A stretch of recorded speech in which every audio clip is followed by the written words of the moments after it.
بسم اللہ الرحمن الرحیم۔ ابو لہب کی دونوں ہاتھ تباہ ہو جائیں، اور وہ تباہ ہی ہو گیا۔ ابو لہب کا نام عبد العزیٰ ہے۔ یہ عبد المطلب کا بیٹا اور حضرت محمد صلی اللہ علیہ وآلہ وسلم کا چچا تھا۔ بہت ہی گورا اور خوبصورت آدمی تھا، اسی لیے اس کی کنیت ابو لہب ہے، اور اسی کنیت سے وہ مشہور تھا۔ اس کے بیٹے عقبہ اور عتبہ کے نکاح میں حضور پرنور صلی اللہ علیہ وآلہ وسلم کی صاحبزادیاں حضرت رقیہ اور حضرت ام کلثوم رضی اللہ تعالی عنہ تھیں۔ اس سورت کے نزول کے بعد ابو لہب نے ان صاحبزادیوں کو طلاق دلوا دی۔ عتبہ کا واقعہ بھی بڑا عبرتناک ہے کہ اس نے حضور پاک صلی اللہ علیہ وآلہ وسلم کی شہزادی کو طلاق دینے کے ساتھ ساتھ حضور پاک صلی اللہ علیہ وآلہ وسلم کی گستاخی بھی کی، جس پر سرور کائنات حضرت محمد صلی اللہ علیہ وآلہ وسلم نے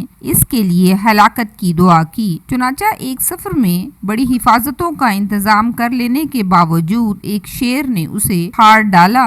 آیت میں ابو لہب کے دونوں ہاتھ ہلاک ہونے سے مراد اس کی ذات کی ہلاکت ہے۔ آیت مبارکہ میں ابو لہب کی ہلاکت کی پیشن گوئی کی گئی ہے، چنانچہ وہ بدترین موت مرا، اور وہ جنگ بدر کے ایک ہفتے بعد کالے دانے کی بیماری سے مرا، جسے عرب میں عدسہ کہتے تھے۔ اہل عرب اسے متعدی بیماری سمجھ کر اس سے بہت بچتے تھے، اسی لیے 3 دن تک اس مردود کی لاش پڑی رہی، پھول پھٹ کر بدبو دینے لگی۔ تب مزدوروں کو اجرت دے کر اس کو پھینکوایا گیا۔ قرآن پاک میں ارشاد ہوتا ہے، اس کا مال اور اس کی کمائی اس کے کچھ کام نہ آئے گی۔ مروی ہے کہ ابو لہب نے جب یہ پہلی آیت سنی تو کہنے لگا، جو کچھ میرے بھتیجے کہتے ہیں اگر سچ ہے تو میں اپنی جان کے لیے اپنے مال اولاد کو فدیہ کر دوں گا۔ اب وہ شعلوں والی آگ میں داخل ہوگا، یعنی ابو لہب قیامت کے بعد دوزخ میں داخل ہو کر آگ کا عذاب پائے گا۔ اس سے معلوم ہوا ابو لہب کا دوزخی ہونا یقینی ہے۔ اور پھر قرآن پاک میں ارشاد ہوتا ہے، اور اس کی بیوی لکڑیوں کا گٹھا اٹھانے والی ہے۔ ام جمیل بنت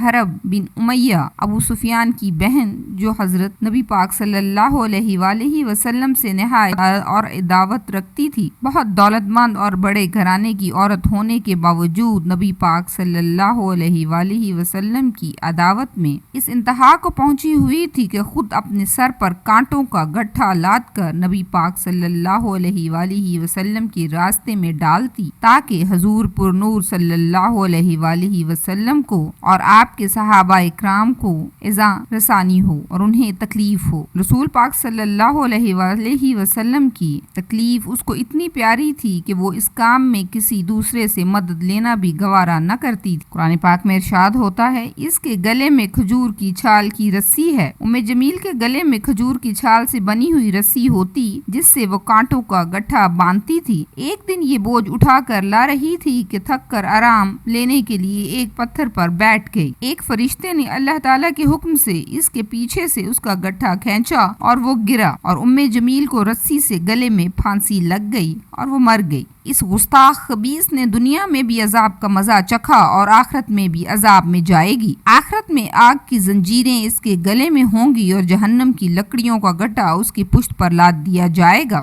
عبد العزیٰ بن عبد المطلب، جس کی کنیت ابو عقبہ تھی، قریشی سردار اور اللہ کے آخری پیغمبر حضرت محمد صلی اللہ علیہ وآلہ وسلم کے حقیقی چچا تھے۔ اس کے والد حضرت عبد المطلب اس کے چہرے کی سرخی کی وجہ سے ابو لہب پکارتے تھے۔ جب ابو لہب کو کسی نے بتایا کہ آپ کے چھوٹے بھائی عبداللہ کے گھر بیٹا پیدا ہوا ہے تو ابو لہب بہت خوش ہوا۔ اس نے ایک لونڈی صوبیہ کو آزاد کیا۔ ابو لہب اسلام کے بڑے دشمنوں میں سے ایک تھا۔ جب نبی پاک صلی اللہ علیہ وآلہ وسلم نے اعلان نبوت کیا تو ابو لہب نے سخت مخالفت کی۔ رسول پاک صلی اللہ علیہ وآلہ وسلم کی شان میں گستاخی پر اتر آیا۔ جب خدا کی طرف سے رشتہ داروں کو دین کی دعوت کا حکم ہوا تو رسول پاک صلی اللہ علیہ وآلہ وسلم نے کوہ صفا پر چڑھ کر قریش والوں کو پکارا۔ جب سارے اکٹھے ہوئے تو رسول پاک صلی اللہ علیہ وآلہ وسلم نے فرمایا، اگر میں کہوں اس پہاڑی کے پیچھے سے ایک لشکر تم پر حملہ کرنے والا ہے تو کیا تم میری بات کا یقین کر لو گے؟ سب نے رسول پاک صلی اللہ علیہ وآلہ وسلم کے حکم پر لبیک کہا اور یہ بولے کہ آپ نے ہمیشہ ہی سچ بولا ہے۔ اس کے بعد آپ صلی اللہ علیہ وآلہ وسلم نے فرمایا، خدا کے حکم سے تم کو ایک سخت عذاب سے آگاہی دے رہا ہوں جو دشمنوں کے حملے سے بھی زیادہ خطرناک ہے۔ جب آپ صلی اللہ علیہ وآلہ وسلم نے یہ الفاظ فرمائے تو ابو لہب نے آپ کی مخالفت کی اور بہت غلط الفاظ استعمال کیے اور کہا تو نے ہمیں اس لیے بلایا ہے۔ اس پر سورہ لہب نازل ہوئی۔ جب رسول اکرم پیغام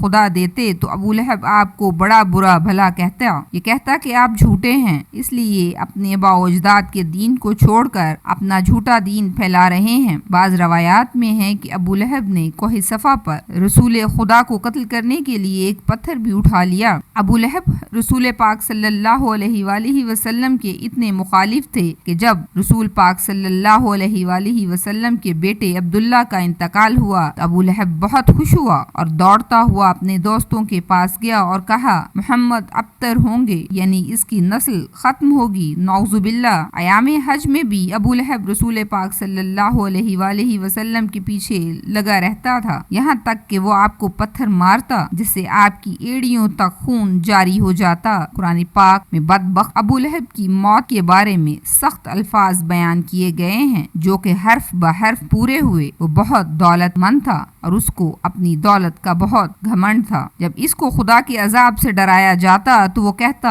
اگر میرے بھتیجے تم سچے ہو تو آخرت کے دن مال و اولاد کا نذرانہ دے کر میں عذاب سے چھوٹ جاؤں گا۔ ابن اسحاق مروی ہے کہ جب ابو لہب کی بیوی ام جمیل کو پتہ چلا کہ میرے خاوند کے بارے میں اس کے بھتیجے محمد صلی اللہ علیہ وآلہ وسلم پر سورت نازل ہوئی ہے تو وہ پتھر لے کر آپ صلی اللہ علیہ وآلہ وسلم کو مارنے کے لیے مسجد الحرام پہنچ گئی۔ مسجد الحرام میں حضرت محمد صلی اللہ علیہ وآلہ وسلم اپنے پیارے ساتھی حضرت ابو بکر کے ساتھ آرام فرما رہے تھے تو اللہ تبارک تعالیٰ نے ام جمیل کی نظروں پر ایسا پردہ ڈالا کہ اس کو صرف حضرت ابو بکر صدیق رضی اللہ تعالی عنہ ہی نظر آئے۔ اس نے پوچھا مجھے معلوم ہے کہ حضرت محمد صلی اللہ علیہ وآلہ وسلم میری مذمت اور رجوع کرتے ہیں، خدا کی قسم اگر محمد میرے سامنے ہوتے تو میں ان کو یہ پتھر مارتی۔ ابو لہب قریش کا مالدار آدمی تھا اور اس کا سود خوری کا کاروبار تھا۔ وہ لوگوں کو سود پر چیزیں دیکھ کر خود منافع حاصل کرتا، یہاں تک کہ اس نے خانہ کعبہ سے سونے کا ہرن چوری کر کے اس کو بیچ ڈالا تھا۔ ابو لہب کی اولاد بھی نبی پاک صلی اللہ علیہ وآلہ وسلم کی بہت زیادہ دشمن تھی۔ ابن عساکر اور ابن اسحاق لکھتے ہیں کہ ایک دن ابو لہب کے بیٹے عتبہ نے یہ ٹھان لیا کہ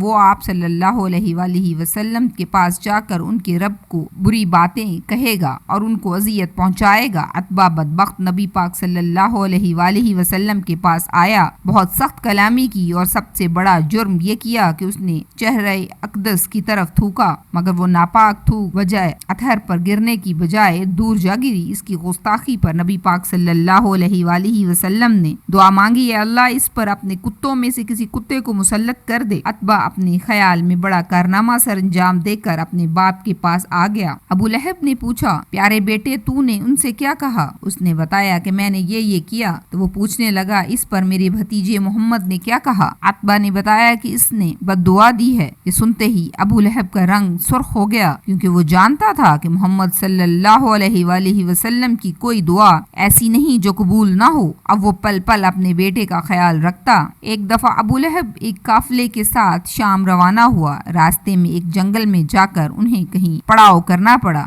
جنگل میں خوفناک جانوروں کا خطرہ تھا۔ ابو لہب کو بار بار حضرت محمد صلی اللہ علیہ وآلہ وسلم کی بد دعا یاد آنے لگی۔ ابو لہب نے قافلے والوں سے کہا چونکہ تم لوگوں پر میرے بہت سے احسانات ہیں تو میں تم سے ان کا بدلہ یہی چاہتا ہوں کہ آج رات میرے بیٹے عتبہ کی حفاظت کرو۔ بس تم سارا سامان ایک جگہ اکٹھا کرو اور میرے بیٹے کا بستر سب سے اوپر لگا دو، پھر اس سامان کے ارد گرد تم سو جاؤ۔ اخبار لکھتے ہیں کہ ہم نے ایسا ہی کیا۔ رات سب سو گئے تو جنگل سے ایک شیر آیا، ہم سب کے چہروں کو اس نے سونگھا مگر کسی کو کچھ نہ کہا۔ اس سامان کے بلند ڈھیر پر چڑھ گیا، عتبہ کے چہرے کو سونگھا اور اسے چیر پھاڑ ڈالا۔ ابو لہب کا برا حال تھا، وہ کہے جا رہا تھا میں جانتا تھا میرا بیٹا محمد کی بد دعا سے بچ نہیں سکتا۔ ناظرین گرامی، ابو لہب اس کے بیٹے عتبہ اور اس کی بیوی کا انجام اتنا دردناک اور عبرتناک ہوا کیونکہ اللہ پاک نے سورہ لہب میں پہلے ہی ان کے لیے عذاب کا فیصلہ سنا دیا تھا۔ ابو لہب چیچک کی بیماری میں مبتلا ہو کر گل سڑ کر مرا اور اس کو